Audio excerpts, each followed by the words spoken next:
ডালি দেব বর্মন, এতদিন পর তোমাকে আমি বাগে পেয়েছি।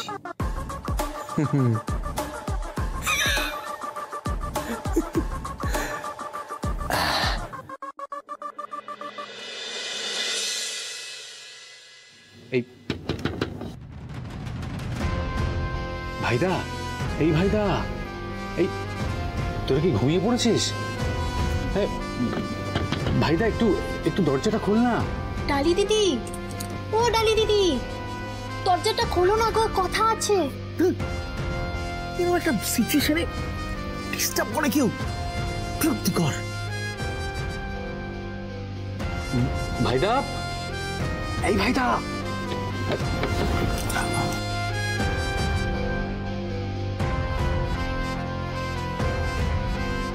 ডালির হুঁশ ফেরার আগেই এদের ভাগাতে হবে।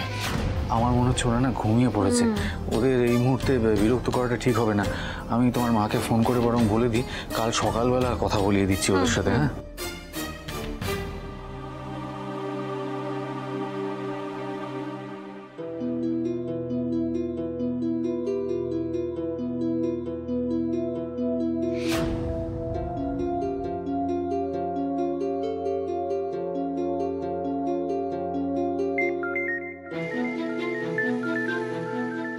হ্যালো ঋষভ, বলছি ডালিকে একবার ফোনটা দেবে গো?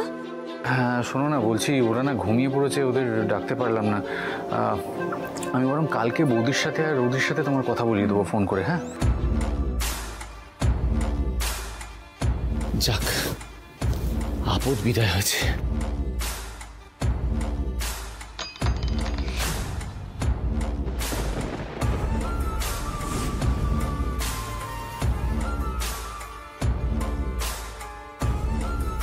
কি একটা ভেতরে পড়ার শব্দ পেলাম না? হ্যাঁ তাই তো। চলো তো এবার দেখি। এই ভাইদা, কিরে ভেতরে সব ঠিক আছে তো? তোরা ঠিক আছিস তো? ডালি দিদি, দরজাটা খোলো না গো একবার। এই এই ভাইদা, আরে তোরা ঠিক আছিস কিনা বল না। উফ, তো ভারী জ্বালাতন হলো, না ফাগালেই হচ্ছে না। দরজাটা খোলো না গো, ও ডালি দিদি। এই ভাইদা,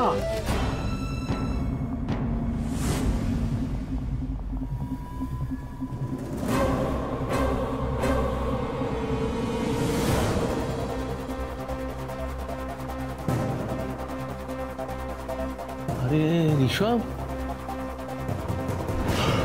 কি হলো? কি এত রাতে? Any problem? না আসলে ওই ভেতরে ভারী কিছু একটা পড়ার শব্দ পেলাম, সেই জন্য।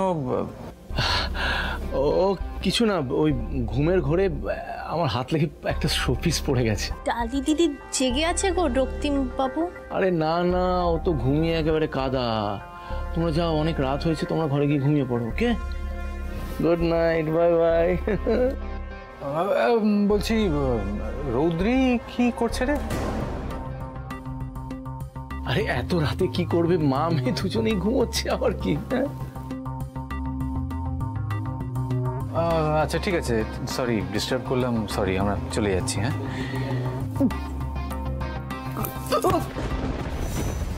কি হয়েছে ডালি দিদি?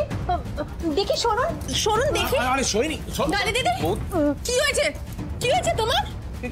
কি হয়েছে ডালি দিদি? আরে বৌদি, কি হলো? এই ভাইদা, আরে বৌদি এরকম করছে কেন? কি হয়েছে?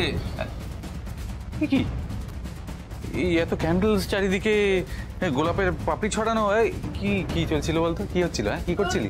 হ্যালো হ্যালো, ডালি ঠিক আছে ঋষভ? হ্যালো ডালি দিদি, বাথরুমে যাবে? চলো চলো চলো। হ্যাঁ হ্যাঁ হ্যাঁ, চলে যাও চলে যাও চলে যাও, সাবধানে এসো, ওঠো, আস্তে আস্তে, এই সাবধানে নিয়ে যাও, শুনিনি। হ্যাঁ, যাও যাও যাও যাও যাও। আরে ওই ডালি, ওই আর কি। বুঝতে পেরেছি। হ্যাঁ, তোদের মধ্যে একটা রোমান্টিক সিন চলছিল, তাতে একটু ব্যাঘাত ঘটে গেছে আর কি। ওই আর কি, মানে আমি বলছি বৌদিকে এই ওয়াইনটা কেন দিতে গেলি বলতো? হ্যাঁ হ্যাঁ, ওয়াইনের বোতলটা তো আমাকে দিয়ে দিতে পারতিস। জানিস তো বৌদির ওয়াইন সহ্য হয় না। আরে বাবা, আমি কি জবরদস্তি খাওয়াতে গেছি নাকি? উনি তো বললেন খাবেন, তারপরে তো এই গন্ডগোল। বরবন্ধু, ও বরবন্ধু, ডালি দিদির শরীরটা একদম খারাপ। খুব বমি করছে, দেখো ঠিক মতো দাঁড়াতেও পারছে না। এই দেখেছিস তো? না মানে আমি তোকে দোষারোপ করছি না, কিন্তু বিষয়টা হচ্ছে you have to take care, তাই না? You have to be careful. দেখ বৌদির কিরকম শরীর খারাপ করছে, এখন সকাল সকাল এবার ডাক্তার ডাকতে হবে বৌদির জন্য। আচ্ছা ডাক্তার ডাকতে হবে, বদ্যি ডাকতে হবে, যেটাই ডাকতে হবে আমি কাল সকালবেলা ডাকবো। You don't have to worry, okay? আর ওই রৌদ্রি ও মার কাছে আছে, কাঁদবে না সারা রাত, কোনো টেনশন নেই। তোরা এখন যা, আই ক্যান হ্যান্ডেল দিস। না না, ডালি দিদিকে একা ছাড়া যাবে না, একদম নয়। আর আপনি তো ডালি দিদিকে সামলাতেই পারবেন না, তার থেকে বরং ডালি দিদি আমার সাথে যাক। বলছি তো আমি হ্যান্ডেল করে নিতে পারবো। I can handle this. দেখি একটু টাকা। না না না না, সৈনী ঠিক বলেছে। এই তো তোর ঘুম হয়নি, চোখের তলায় কালি পড়ে গেছে। কোথায়? শোন, আমি একটা কথা বলি। আমরা বৌদিকে ঘরে নিয়ে যাচ্ছি, সৈনী আছে, কিচ্ছু হবে না, সি উইল টেক কেয়ার। হ্যাঁ, তুই এখানে নিশ্চিন্তে ঘুমো, ঠিক আছে? ঘুমো। এই সৈনী, চলো বৌদি, চলো আস্তে আস্তে ওঠো দেখি, ওঠো বৌদি, ওঠো। হ্যাঁ সৈনী, একটু ঘরে নিয়ে এসো। হ্যাঁ তুই ঘুমো। হ্যাঁ চল আস্তে বৌদি।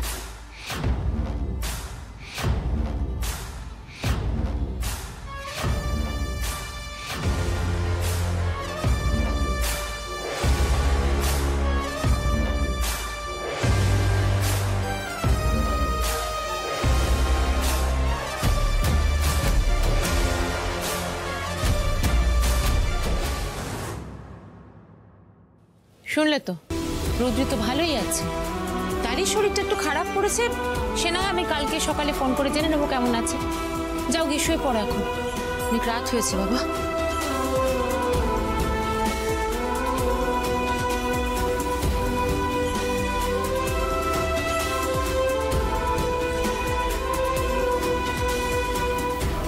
তুই সত্যি করে বলতো লালু,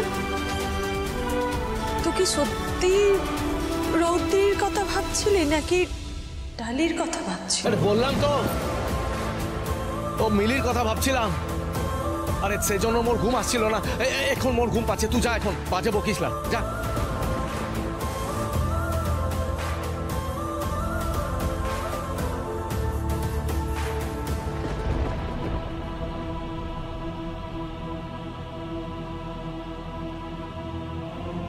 জড়িবুটি ম্যাডাম তো কোনোদিন লেসা করে না, ও লেসা করা পছন্দ করে না। তাহলে আজ এ লেসা করে অবস্থাটা হলো কেন?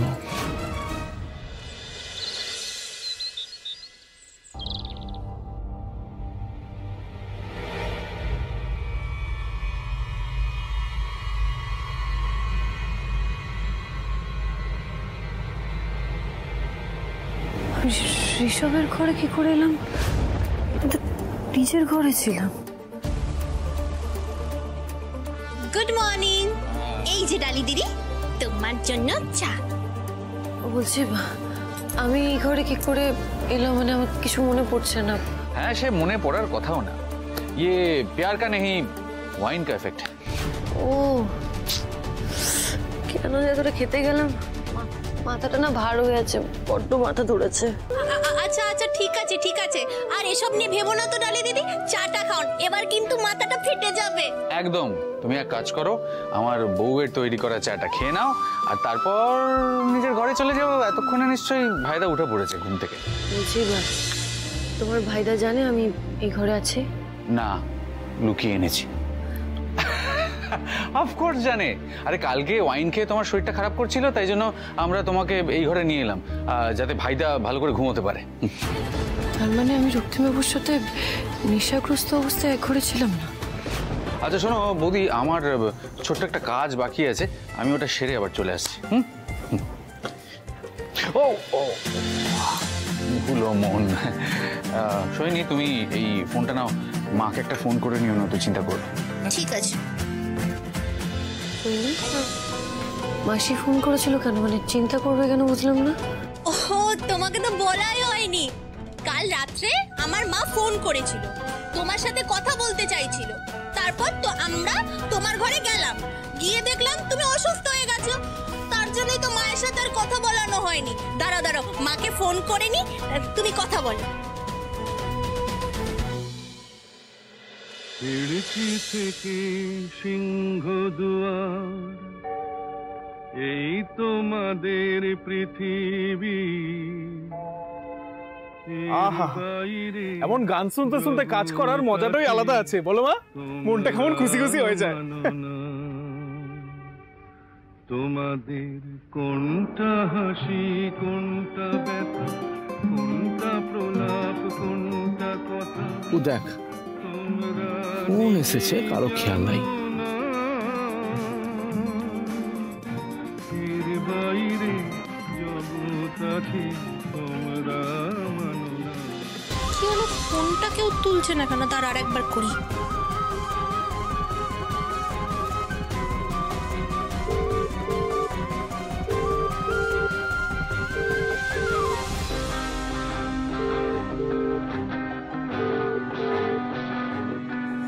ধুত্তেরি, মা তো ফোনটা ধরলোই না গো ডালি দিদি। দাঁড়াও, আমি বরং পরে গিয়ে কল করব। আমি একটু ওয়াশরুম থেকে আসছি ডালি দিদি। হ্যাঁ, তুমি ফোনটা এলে তুলো।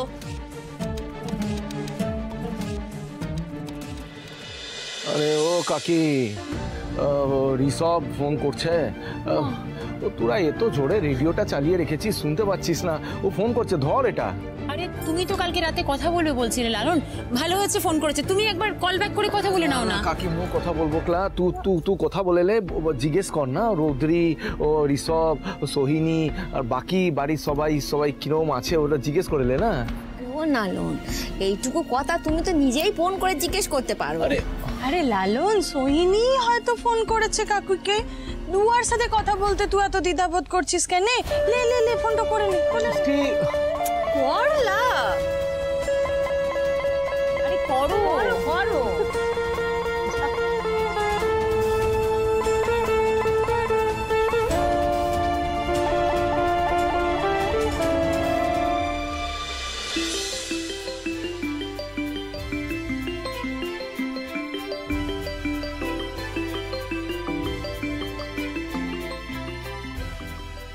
মাসি ফোন করছে, আমার তো মুখই নেই মাসির ফোন ধরার। লালনের সাথে যা অন্যায় করেছে, তারপর ওই বাড়ির কেউ আমায় ক্ষমা করবে না। সোহিনী, সোহিনী, তোমার মা ফোন করেছে, ধরবে এসো। তুমি ধরো, আমি একটু পরে আসছি।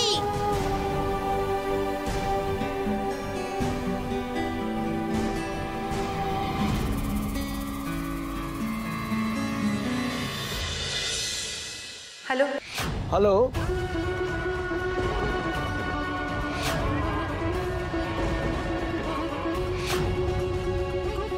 লালন। ও জড়িবুটি ম্যাডাম, মুকে মাফ করে দিস। মু বুঝিনি তুই ফোনটা ধরবি, মু ভেবেছি সোহিনী উঠাবে ফোনটা। না, আসলে সোহিনী বলল মাসি কাল রাতে ফোন করেছিল, তাই ভাবলাম কিছু দরকার আছে কিনা। না, ও জিজ্ঞেস করাচ্ছিল তুই ঠিক আছিস তো? হ্যাঁ, আমি ঠিক আছি। তুমি? মু ভালো আছি। আর তোরা? ও মিলি, রকি বাবু, ও ঋষভ, সবাই ভালো আছে তো? হ্যাঁ, সবাই ভালো আছে। কিন্তু জড়িবুটি ম্যাডাম, তুই তো ঠিক লাই। ও তো শুনেছি তোর শরীর খারাপের কথা। আরে জড়িবুটি ম্যাডাম, তুই তো নেশা করতে পারিস না, কেন নেশা করতে যাস? আরে নিজের শরীরটা তো বড় জিনিস আছে, নিজের শরীরের কথা ভাবিস না।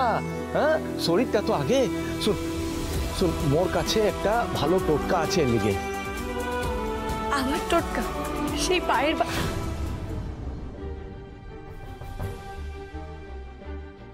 রক্তিমবাবু, আপনি এখানে? কে ফোন করেছে? কার ফোন এসেছে? চিত্রা মাসি ফোন করেছিল। চিত্রা মাসি? দিন দিন আমাকে ফোনটা দিন, একবার আমি কথা বলবো। না আসলে মাসি না খুব ব্যস্ত, ওই ঘরের কাজ বাজ আছে তো, রান্না চাপিয়েছে। আপনি পরে কথা বলে 2 মিনিট কথা বলে নিশ্চয়ই ওনার সময় নষ্ট হবে না। দিন আমাকে ফোনটা দিন, দিন আমাকে ফোনটা দিন।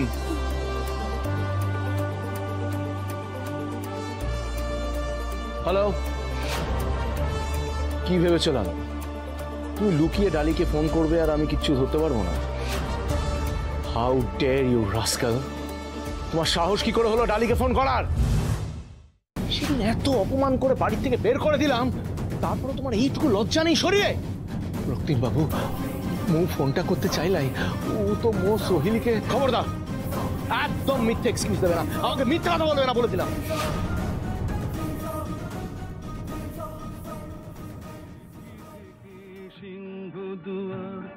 এই তোমাদের পৃথিবী।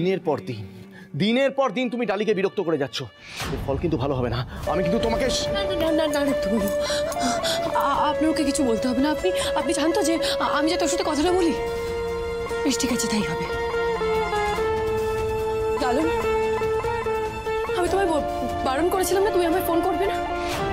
লাস্ট টাইম বলছি, তুমি এই বাড়ির কারোর সাথে যোগাযোগ করার চেষ্টা করবে না লালন।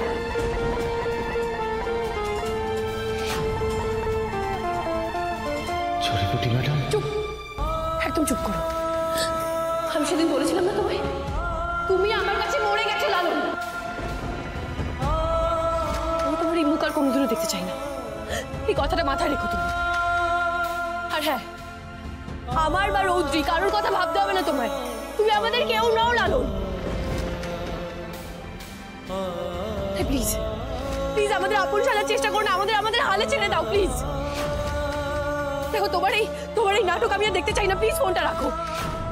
চুপ করো ডালি, দয়া করে থামো তুমি এবার। তখন থেকে আর কত অপমান করে যাবে এই ছেলেটাকে? আরে ও তো ফোনটা নিজে থেকে করতেও চায়নি, আমি বলেছি ওকে ফোন করতে। সোহিনী ফোন করেছিল, আমি বলেছি কল ব্যাক করে নাও, ব্যাস। শোনো ডালি, তুমি যখন স্পষ্ট ভাষায় বলেই দিয়েছো যে তুমি লালনের সাথে আর কোনো যোগাযোগ রাখতে চাও না, তখন আমি চিত্রা মাসি তোমাকে বলছি, আজকের পর থেকে শুধু লালন নয়, এই ফুল্লরা গ্রামের কেউ কোনোদিনও তোমাকে বিরক্ত করবে না, কোনোদিন কোনো যোগাযোগও রাখবে না। মনে রেখো কথাটা।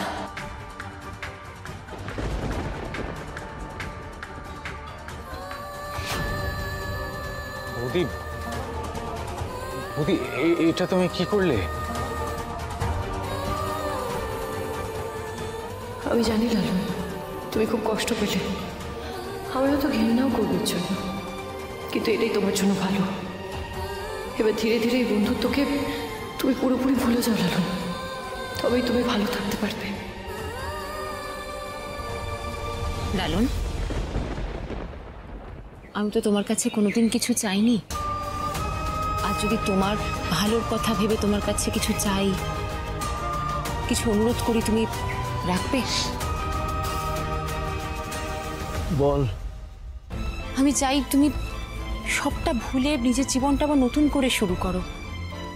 আমাদের মিষ্টিকে বিয়ে করে তুমি নতুনভাবে নিজের জীবনটাকে আবার শুরু করো লালন। আর ডালিকে তুমি চিরকালের মতো ভুলে যাও লালন। এটা কি বলছিস কি তুই কাকি? এ কাকি, কাকি তুই কি বলছিস? তুই তো জানিস লালন মুখে বিহাটা করতে চায় না, কেন মিষ্টি? কারোর চাওয়া না চাওয়া নিয়ে আমার কোনো মাথা ব্যথাই নেই। আমি অনুরোধটা করেছি সম্পূর্ণ ওর প্রয়োজনের উপর নির্ভর করে। এবার লালনের উপর নির্ভর করছে ও আমার অনুরোধটা রাখবে কিনা। আরে কাকি, মু হাত জোর করছি তোর কাছে, কেন মুখে দ্বিধায় ফেলে দিচ্ছিস? তুই তো ভালো করে জানিস মোর পক্ষে এই অনুরোধ রাখাটা সম্ভব নয়। কেন কেন সম্ভব নয়? আমাদের মিষ্টি কি খারাপ মেয়ে? আর নালন, জানি মিষ্টি আগে অনেক খারাপ কাজ করেছে, হ্যাঁ করেছে, কিন্তু এখন তো শুধরে নিয়েছে, বলো। আরে মু কখন বলেছি জেঠি খারাপ মেয়েটা আছে? মু বলেছি? আরে ও তো মোর খুব ভালো বন্ধু আছে। মোর খারাপ সময় ও যেভাবে মুখে আগলে রেখেছিল, ওই কথাটা মু কোনোদিনও ভুলবো ক্লাই। তাহলে তো কেন উহাকে বিয়াটা করতে পারবে ক্লাই? কারণ ওকে ঠকানো হবে। তোরা সবাই জানিস ও জড়িবুটি ম্যাডামকে কতটা ভালোবেসেছি। ওর জায়গাটা কোনোভাবে মিষ্টিকে দিতে পারবো ক্লাই। তোমার এই কথাটা শুনে না আমার জাস্ট অজুহাত বলে মনে হচ্ছে।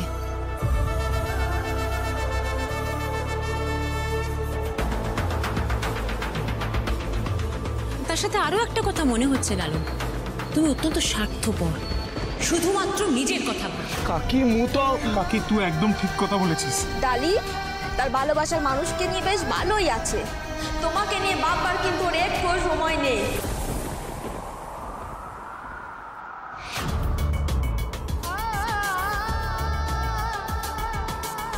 লালন, এবার তোমারও উচিত মিষ্টিকে নিয়ে নতুনভাবে জীবনটা শুরু করার চেষ্টা করা।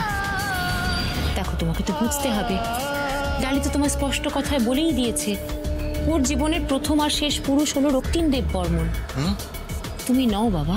ডালি যদি সব ভুলে গিয়ে তার ভালোবাসাকে আঁকড়ে ধরে নতুন করে জীবন শুরু করতে পারে, তাহলে মিষ্টি কি দোষ করেছে বলো তো? দেখো লালন, আমি জানি এই সম্পর্কটা মেনে নিতে তোমার অনেকটা সময় লাগবে, কিন্তু আমি বিশ্বাস করি তুমি আর মিষ্টি মিলে, দুজনে মিলে এটা মানিয়ে গুছিয়ে নিতে পারবে। ওকে একটা সুযোগ দিয়ে দেখো না প্লিজ।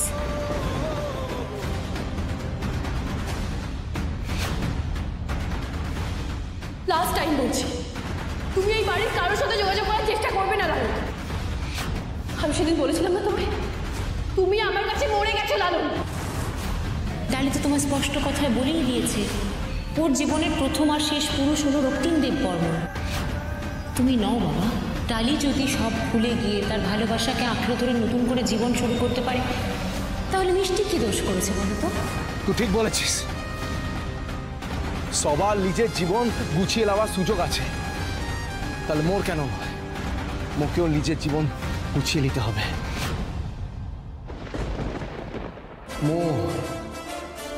ও মিষ্টিকে বিহাটো করবো,